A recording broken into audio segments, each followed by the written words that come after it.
Podcast Q3 Remuneração, um canal acima da média.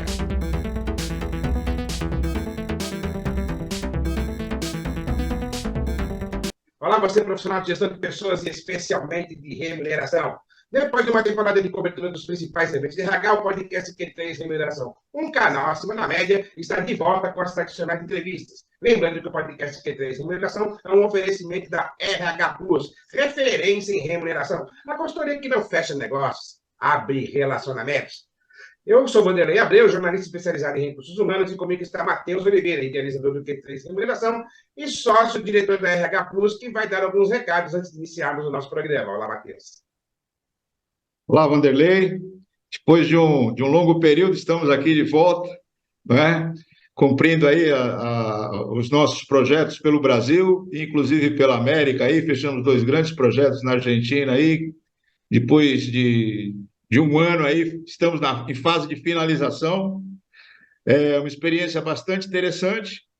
E em relação aos nossos cursos na Academia da Remuneração, sucesso total no ano de 2023, e o pessoal que está interessado em fazer os nossos cursos aí para 2024, nós estamos reprogramando a grade, e em breve estaremos fazendo a divulgação do nosso calendário para 2024, com foco em remuneração fixa e em remuneração variável, tá? E hoje nós temos aí alguns amigos aí para estar falando de um assunto aí que é bem interessante. E aí eu vou deixar para que você faça a introdução, Vanderlei. É isso, a gestão de benefícios corporativos vem ganhando complexidade ao longo dos anos. A introdução de novas tecnologias tem ajudado o gestor de recursos humanos a lidar com essa complexidade. Para falar sobre práticas e tendências do mercado de benefícios corporativos, o podcast Q3 Remuneração, um canal acima da média, traz hoje 3 especialistas muito experientes. Diretor de Serviço de Consultoria, Saúde e Previdência da Lockton Brasil, César Lopes tem passagens pela Mercer e Towers Watson. Já Alexandre Dabos é diretor comercial da OBB Corretora de Seguros, graduado em Administração de Empresas pela Universidade Mackenzie e MBA em Gestão de Seguros e Fundos de Pensão pela mesma instituição. E também estamos com o Sérgio Clark, que é CEO da OBB Corretora de Seguros. Sejam muito bem-vindos ao podcast Q3 Remuneração, Alexandre, César e Sérgio. Muito obrigado, Vanderlei, Matheus. Prazer estar aqui com vocês. Muito obrigado, Vanderlei. Obrigado, Vanderlei. Estar com vocês. Prazer grande estar aqui. Bom, Vanderlei, eu só gostaria de explicar um pouquinho sobre a nossa empresa. A OBB Corretora de Seguros faz parte de uma holding de serviços financeiros, que é a OBB Capital, que tem 5 serviços, entre a Wealth Management, Asset Management, Venture Capital, Corporate Advisory, que é o M&A, e a Corretora de Seguros. E nós, da Corretora de Seguros, OBB Corretora de Seguros, temos uma parceria estratégica com a Lockton. E a Lockton tem todo o ferramental e especialidade de riscos diversos, assim como benefícios. E o César é o nosso diretor de benefícios. Então a gente pode continuar as perguntas com o César. Aproveitando o gancho, então, falando um pouco da Lockton, pessoal, a Lockton é uma empresa americana, né, uma empresa que já tem quase 60 anos aí de existência. É uma empresa que a sede dela fica no Kansas, né? É uma empresa de dono ainda, o sobrenome Lockton é da família que criou o negócio, né? Isso há quase 60 anos atrás, né? A gente vem atuando no mercado brasileiro já há alguns anos, né? Sempre apoiando as empresas em diversos segmentos relacionados não só a benefícios, né? Eu lidero a área de consultoria de benefícios, mas a Lockton, ela consegue hoje ajudar nossos clientes, seja nas questões relacionadas a benefícios, a gestão de benefícios, consultoria atuarial, a consultoria de redesenho de programas de benefício, mas também num pilar que nós chamamos aqui de Risk Solutions, né, que são os seguros, os grandes seguros que as corporações necessitam, como incêndio, transporte, seguro garantia. Então, o nosso leque de atuação é grande, razão pela qual a gente tem essa parceria aí com a OBB, né? A gente acaba se complementando, né, naquilo que o nosso cliente necessita, voltado às questões de investimento, a questões fusões, aquisições, que eles atuam muito bem nisso, e por outro lado a gente consegue apoiar os clientes deles, né, às vezes clientes comuns, que tem essas necessidades específicas aí relacionadas, seja a seguros, né, que a gente chama de property e casualty, que o mercado conhece com esse nome, né, ou nas questões voltadas a benefícios. Então, essa pequena introdução aí sobre Lockton, tá? Sérgio, quer falar alguma coisa, Sérgio? Aproveita que a palavra é sua aí. Tudo estava no mudo. Bom, é um prazer grande, quer dizer, eu como CEO da OBB Corretora de Seguros, também tenho muito prazer em estar aqui com vocês. E o nosso modelo de negócio passa exatamente por essa parceria estratégica que nós temos com a Lockton, onde nós, aqui do grupo OBB Capital e da Odgers Berndtson, também uma empresa de executive search do grupo, nós somos 22 ou 23 sócios que trabalhamos em regime de cross-selling, ou seja, todos arranjamos negócios para todos. E quem arranja, obviamente, tem sempre um finder's fee, né, sem dúvida nenhuma, e com isso a gente vamos nos motivando mutuamente. E esse modelo de negócio tem tido um apoio muito bom da Lockton, porque a Lockton nos fornece todo o ferramental e a mão de obra necessária para o placement, trazendo o melhor custo-benefício das apólices de seguro para os nossos clientes. Então, é um prazer muito grande estar aqui e, obviamente, a área de benefícios é, sem dúvida nenhuma, o nosso principal foco que será da OBB Corretora. Isso, só para dar uma introdução. Obrigado.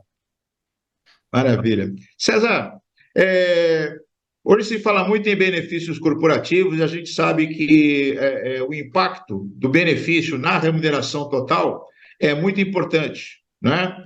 Eu, como consultor de remuneração há 33 anos, contatos aí com empresas pequenas, médias e de grande porte, a gente vê que esse assunto ainda ele é mal explorado pela área de recursos humanos, né? Se vê muito a questão financeira, mas não efetivamente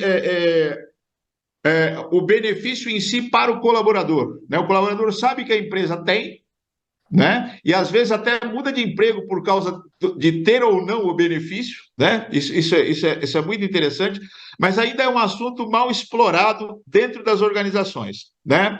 Mas independente disso, eu queria saber quais são as vantagens de uma empresa em ter os benefícios corporativos, né? E se investir em benefícios corporativos garante de fato um melhor engajamento dos colaboradores. Ah, Matheus, as vantagens são muitas, né? Como você comentou, né? O pacote de benefícios hoje ele tem um peso importante quando a gente analisa a remuneração total, principalmente para os funcionários de mais baixo salário, né? Muitas vezes, quando você coloca lá o salário base, benefícios, bônus, para esse pessoal mais de suporte, o peso do benefício ele é muito alto, diferente de um executivo que muitas vezes está mais alavancado em bônus, em remuneração de longo prazo e tudo mais.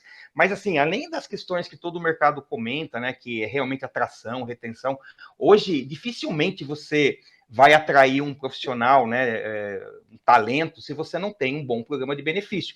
Muitas vezes, mesmo pagando salários até acima da média, né, na hora que você põe no lápis a conta, né, hoje um plano de saúde, né, um plano de previdência, muitas vezes o car policy, o carro para executivo, tudo isso conta na hora de analisar. Então, quando a gente fala, né, das vantagens, você tem as vantagens, obviamente, de você poder atrair e reter, né, porque a gente sabe que se você perde talento, você tem o investimento que você fez na contratação, em treinamento, isso você perde, né? Então, você reter talento e você tá com essa força de trabalho, né, engajada, porque entende que a empresa está realmente oferecendo para ele bons programas de benefício, faz toda a diferença, inclusive na produtividade, né? Você tem menos absenteísmo, porque imagine você, se você não tem um plano de saúde, o seu funcionário tem que ir para a fila do SUS, acordar às 5 horas da manhã, para poder marcar uma consulta, uma cirurgia para daqui 6 meses. Então, você tem todo um ambiente aí, né, que faz com que seja muito vantajoso, seja para o empregado, seja para o colaborador, os programas de benefício. Facilita também, muitas vezes, as discussões com o sindicato, né? Porque quando você tem... A gente sabe que o sindicato ele vai brigar cada vez mais por melhores salários, por melhores programas, mas uma empresa que tem bons programas de benefício consegue negociar bem, né? Porque consegue demonstrar para o sindicato, olha, eu estou cuidando aqui dos empregados. E tem aspectos também que são tributários, sabe, Matheus? Hoje, às vezes a gente fala muito isso, principalmente com empresas multinacionais que estão fazendo startup no Brasil, né? A primeira reação é, eu não vou dar benefício, vou dar em salário. Meu amigo, para cada R$ 1 que você dá em salário, basicamente você dobra o teu custo, né? Por causa de impostos e um monte de coisa. E você vai pagar um imposto sobre a folha, sobre todo esse montante aqui. Então, muitas vezes, a questão tributária, na hora que você coloca na balança, faz todo sentido. Eu estou usando melhor o dinheiro, né? Eu estou entregando para o meu funcionário e, obviamente, melhorando toda a qualidade de vida dele. Então, só tem vantagem, não tem desvantagem nenhuma aí não, tá? Antes do Vanderlei fazer a outra pergunta, eu só queria complementar aí com relação a se tanto a Lockton quanto a OBB, vocês apoiam as organizações no processo de comunicação dos benefícios, porque eu acho que é uma grande falha, né? Aí no caso do RH, de não saber comunicar para os seus colaboradores qual é o impacto que tem esses benefícios na remuneração total. Vocês dão esse tipo de apoio ou vocês implantam e deixam por conta do RH? Não, bom, falando aqui pela Lockton, a gente dá esse apoio sim, né? Existe ainda muita coisa para fazer nessa área, Matheus. O que a gente vê, né? Normalmente você comunica o programa de benefícios quando você contrata a pessoa. Então a pessoa entra na empresa, tem aqueles dias, a gente chama de welcome, né? O funcionário está chegando, então fala da cultura da empresa, fala de uma série de coisas e comunica ali de forma, às vezes, muito macro o programa de benefícios. O que a gente sempre insiste, né, para as empresas, e infelizmente não são todas que fazem isso, mas tem empresas que têm isso mais, já de uma forma já mais profissional, é você, inclusive, fazer o que a gente chama aqui de um extrato da remuneração total. O funcionário, muitas vezes, não sabe quanto custa para a empresa o plano de saúde, né, o plano de previdência. Então, quando você coloca isso, o americano tem uma palavra que é o statement, na remuneração total. Opa, peraí, sabe aquela quadra que você joga bola aí às quartas-feiras, que é a empresa que paga? Olha quanto custa, né? Então, quando você coloca tudo isso e divulga isso a cada 6 meses, a cada um ano, isso tem um poder muito grande, sabe? E a comunicação, Matheus, também, ela é muito importante, principalmente quando... Vamos falar aqui de plano de saúde, né? Quando eu acho que certamente dos benefícios que têm uma maior complexidade de administração, muitas vezes as empresas contratam, divulgam, mas depois não falam mais que tipo de consumidor de plano de saúde ela gostaria que eles fossem, né? Estou te entregando aqui uma carteirinha, mas não é um cheque em branco.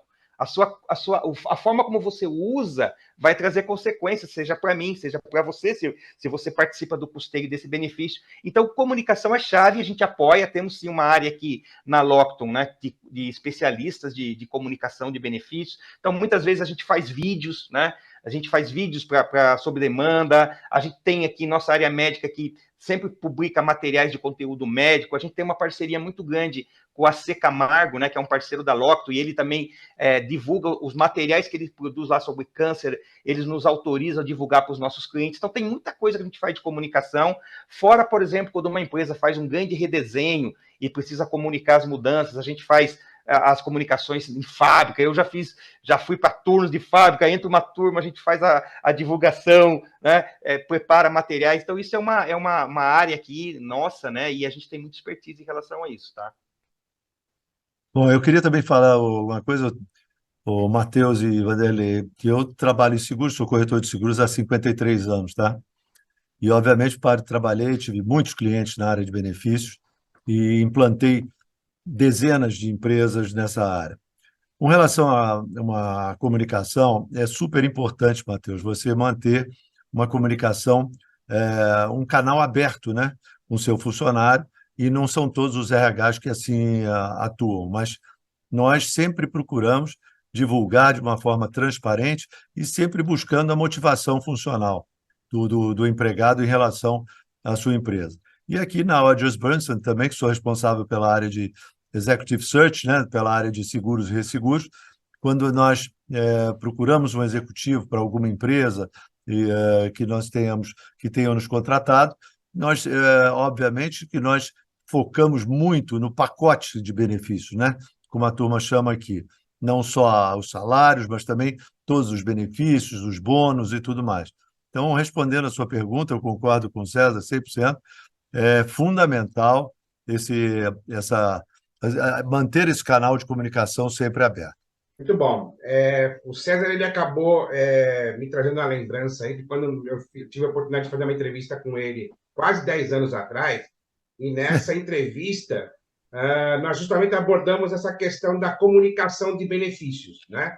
Nós estamos falando de 10 anos atrás. Então, assim, para mim, é muito surpreendente a gente chegar em 2023 e ainda falar que recursos humanos têm dificuldade de fazer comunicação de benefícios.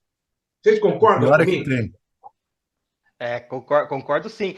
Melhorou, Vanderlei. Eu acho que assim, teve uma evolução, né? Mas eu ainda. É aquela coisa, né? A gente tem empresas que não gostam de dar notícias ruins, só quer dar notícia boa. E às vezes a notícia ruim tem que ser dada, né? E muitas vezes, por exemplo, a gente está vivendo agora uma epidemia aí de fraudes, né? Todo mundo acompanha pela mídia, né? Infelizmente, muitas vezes as fraudes são de pessoas do mercado que abrem clínicas de fachada e acabam. Muitas vezes o funcionário nem sabe que está participando daquela fraude, às vezes sabe, né? Então, várias vezes a gente se depara com situações que a gente aqui, na hora de fazer a gestão, a gente, pelo nosso sistema, você consegue identificar um perfil ali né, que tem algum problema, mas a gente sente muitas vezes as empresas um pouco receosas, porque você sabe que aqui no Brasil tudo é motivo por uma ação judicial, né? Então, se você não tiver muito bem, né, amarrado, né, com subsídios, às vezes as empresas elas preferem levar aquilo em banho-maria. Melhorou muito, tá? Melhorou muito, mas ainda a gente tem sim essa questão de que as empresas fazem comunicações muito pontuais e não recorrentes, como o Sérgio falou, que é o ideal, né? O ideal é você. Eu tenho aqui alguns clientes, por exemplo, são poucos, que o CEO participa dos comitês trimestrais que a gente faz com eles. E o CEO é um cara super tecnológico, então tudo que a gente faz ali, ele mesmo divulga no workplace interno da empresa, ele é um cara fã de comunicação, e comunicação é chave, né? Porque você tem que passar a mensagem, né? E muitas vezes a mensagem, quando ela vem de cima para baixo, ela é melhor entendida, né? Então, todas as campanhas que são feitas nas empresas, seja campanhas para estimular a qualidade de vida, para fazer com que as pessoas se cuidem mais, quando o CEO participa, comunica, participa dos eventos, chega de uma forma diferente para o empregado. Se não, é mais aquela assim, isso aí é coisa do RH, é mais uma modinha que eles inventaram, entendeu? Então, isso é muito importante, ter uma estratégia clara. E também, Vanderlei, a comunicação ela tem que ser diferente para os públicos que são diferentes, né? Vou te dar um exemplo. Não adianta você mandar hoje para um garoto de 20 anos um calhamaço de papel para ele ler, que ele não vai ler. Esse cara ele vai pegar aquilo, vai jogar na gaveta, ele não vai ler. Esse cara está acostumado a ir lá na internet, né, a ver no aplicativo. Já um baby boomer como eu, por exemplo, eu gosto de ler. Eu imprimo, gosto de ler, fazer anotação. São estilos diferentes. Então, as organizações hoje elas têm que modular a comunicação em função do público que ela tem. Porque hoje a gente tem basicamente de 4 a 5 gerações trabalhando junto nas empresas. E você tem que estimular. E uma outra falha muito importante da comunicação, que as empresas às vezes não fazem, é fazer chegar na casa do funcionário ou da funcionária a comunicação. Na minha casa, quem decide é minha esposa. Então, se ela não lê aquela comunicação, eu não vou saber o que fazer. Olha, esse mês é a campanha para um benefício tal. Quem vai ler aquilo com cuidado, dizer se é bom ou não, faz upgrade, muda para cá, para lá, é minha esposa, né? Então, muitas vezes a comunicação para no funcionário que engaveta aquilo e aquela informação que a empresa quer, né? Por exemplo, de um uso consciente do plano médico, né? Eu quero transformar usuários do plano em parceiros do plano de saúde, não chega para os dependentes. Então, é uma outra forma também de olhar a comunicação, tá? Hoje existe um certo tabu, né? Ainda existe um certo tabu com relação a benefícios corporativos, né? Benefícios corporativos costumam se dizer que são somente para as grandes empresas e para as multinacionais. Como é que vocês veem essa situação? Como é que está o mercado de benefícios corporativos no Brasil? Bom, Matheus, assim, o fato é, a gente conduz pesquisas aqui no mercado, né? Então, a gente tem aí mais de 650 empresas que participam todos os anos das nossas pesquisas de benefícios e a gente monitora realmente a prevalência de benefícios e tudo mais. O que a gente se depara, né? Multinacional, você não discute. É até por uma filosofia, um guideline da matriz, oferecer benefícios para os empregados. Então, você não discute isso. As grandes empresas nacionais também, você também não discute. Você vai encontrar programas de benefícios bem estruturados.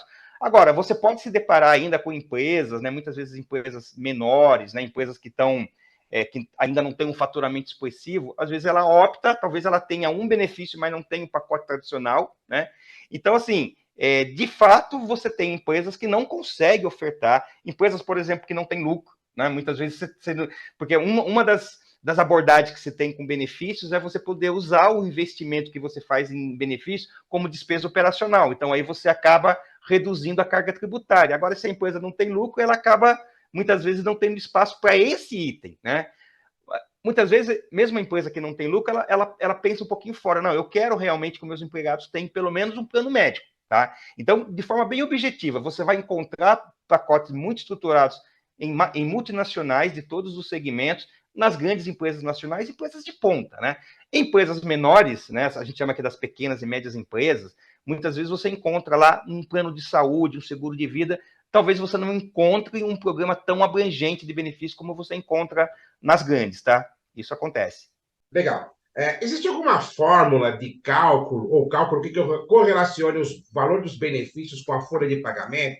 Por exemplo, né, o pacote de benefícios é igual a um percentual X da folha de pagamento, César? Então, a gente tem alguns indicadores, sabe, Vanderlei? Mas, assim, as empresas adoram olhar esse indicador, mas ele é só um indicador. Eu vou te explicar melhor por quê.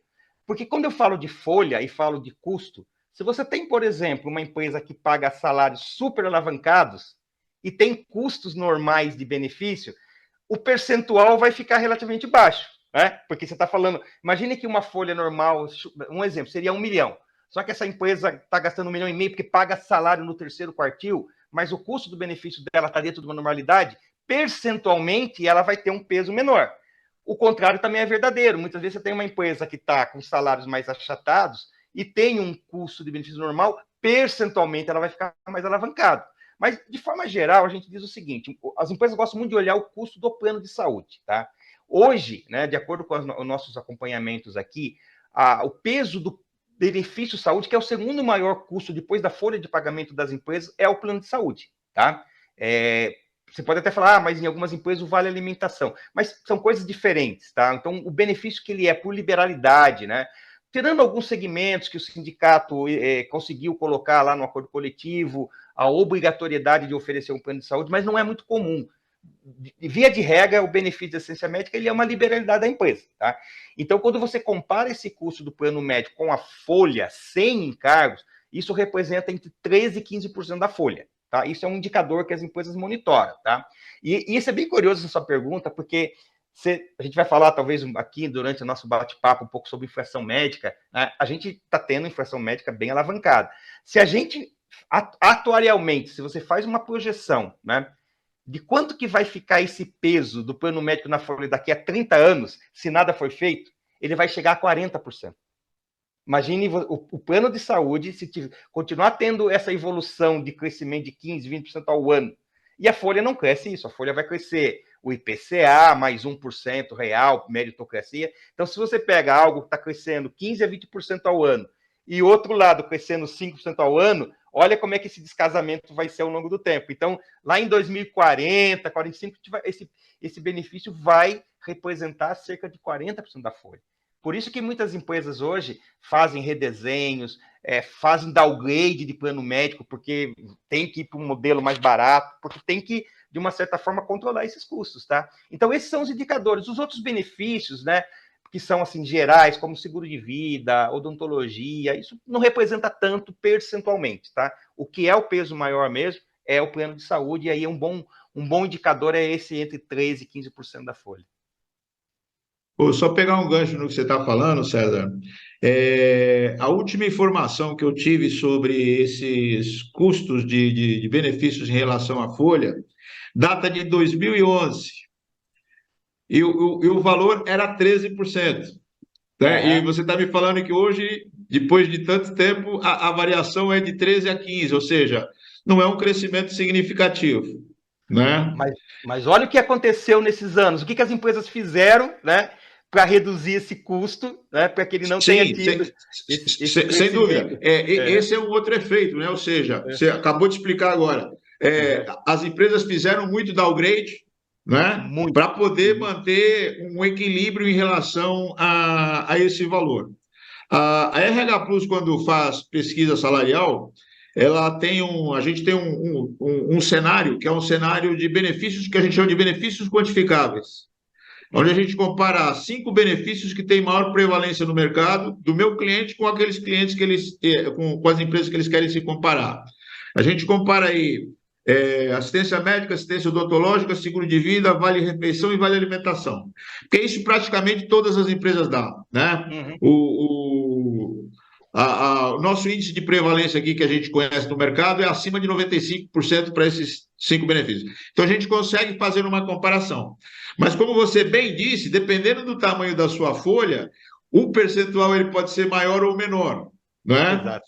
Mas eu quis trazer esse paralelo aí porque é bem interessante, né? Ou seja, depois de tanto tempo, o percentual continua muito, muito parecido. E tem um comentário adicional, Matheus, também, que não sei, depende muito. Eu vi, muitas vezes as empresas respondem essa pergunta de forma equivocada na nossa pesquisa, porque a gente deixa muito claro, né? Eu quero com a folha de pagamento sem encargos. Às vezes as empresas eles fazem essa conta e consideram a folha cheia, com encargos. Isso acaba desviando um pouco a amostra, sabe? A gente às vezes tem que ligar para a empresa e falar, escuta, desculpa, eu realmente não tirei os encargos, porque esse indicador é a folha base. Porque se você comparar encher com os encargos, obviamente que esse percentual vai cair bastante, né? Exatamente, ou seja, a folha sem encargos e a parte empresa, né? Se existir coparticipação, a gente tira fora para poder fazer o cálculo. Exatamente. Mas houve sim muito downgrade ao longo do tempo. Você teve, por exemplo, muito movimento de empresas que saíram do. A gente vai falar, talvez, aqui durante o nosso bate-papo, mas você tem modelos e modelos de operação de plano de saúde. Você tem desde as medicinas de grupo, que são operadoras mais verticalizadas, com rede própria, que tem um ticket médio menor quando você compara com uma operadora que tem uma rede que é referenciada e não credenciada, que tem reembolso. Então, as empresas se movimentaram muito nesses anos todos aí para poder controlar. E até porque, Matheus, um ponto importante nessa nossa discussão é que a lei de saúde trouxe uma obrigação para as empresas que elas não tinham antes, que é a extensão de plano médico para demitidos e aposentados em algumas situações, né? Então, quando você tem, por exemplo, o empregado que contribuiu de forma fixa mensal para o plano, quando ele se aposenta, de acordo com os artigos 30 ou 31 da lei, lá 965698, ele tem o direito de permanecer no plano. E isso gerou muitos liabilities, muitos passivos para as empresas. Então, a forma de reduzir esse passivo foi também mudar o custo, né? Porque aí, quando você tem um custo menor, mesmo que você tenha um custo não desejado, né, do ponto de vista assim, olha, não planejei ter esse custo com o aposentado, é uma obrigação legal, você acaba reduzindo um pouco esse passivo. Então, muita coisa aconteceu aí nesses últimos 10 anos aí no mercado de saúde, principalmente, sabe? Aproveitando o gancho do que você está falando, o que é melhor, plano de saúde ou seguro-saúde? Então, vamos lá. Do ponto de vista legal, não existe diferença, né? Então, assim, o plano de saúde e o seguro-saúde, eles têm basicamente as mesmas coberturas do ponto de vista de Agência Nacional de Saúde. Tem que cobrir o rol mínimo, né? Tem que ter todas aquelas garantias, todas as obrigações que uma seguradora tem, uma medicina de grupo também tem, né? Então, assim, basicamente você não tem essas diferenças. O que tem de diferenças é que a seguradora ou seguro-saúde, né? Ele, por ser seguro, ele já tem que ter reembolso, porque o conceito do seguro é você indenizar alguém, né? Então, você paga por algo, tem um sinistro e é indenizado. Eu, quando comecei a minha carreira no mercado de saúde, lá em 83, né, quando o Bradesco lançou o plano de saúde dele, lá em 1983, eu comecei a minha carreira lá, os produtos eram só de reembolso, não existia rede credenciada. Rede credenciada foi um troço que veio depois, que tinha nas autogestões, né, que já Volkswagen, aquelas autogestões já tinham, mas as seguradoras não trabalhavam com rede credenciada, elas tinham um produto de indenização. Até tanto te reembolso tanto, tem um teto máximo aqui. Depois que entrou a rede credenciada, que obviamente isso barateou, né? Porque você tem uma negociação com um médico credenciado diferente da negociação que um particular, você não tem negociação, ele cobra o que ele quer. Então, assim, do ponto de vista de comparação, o seguro-saúde, ele provavelmente vai ter uma rede mais abrangente, né? Porque ele vai ter que estar mais espalhado, né? Diferente de um plano de saúde que muitas vezes ele é de uma cooperativa médica ou de uma medicina de grupo, como uma Mil, né, uma Golden Cross, que eles têm uma rede própria, então eles tentam canalizar os atendimentos nos recursos próprios deles. Esse é o segredo da operação, né? Quanto mais pessoas usarem a minha estrutura, que eu conheço os meus custos fixos, menor é o custo, tá? Então, a diferença está aí. Muitas vezes a seguradora consegue ofertar uma cobertura adicional, né? Aquela, eu te dou uma remissão, né? Que quando falecer o titular, os dependentes podem ficar cobertos por mais 1, 2 anos. Então, você tem algumas particularidades no seguro-saúde que são diferentes do plano de saúde, mas do ponto de vista de cobertura não há diferença, tá? Não há diferença. O que você tem aí são modelos de operações que são diferentes. Perfeito. Bom, Rito, vamos fazer um pequeno intervalo e voltamos daqui a pouco. Não saia daí. Até já. Podcast Q3 Remuneração, um canal acima da média.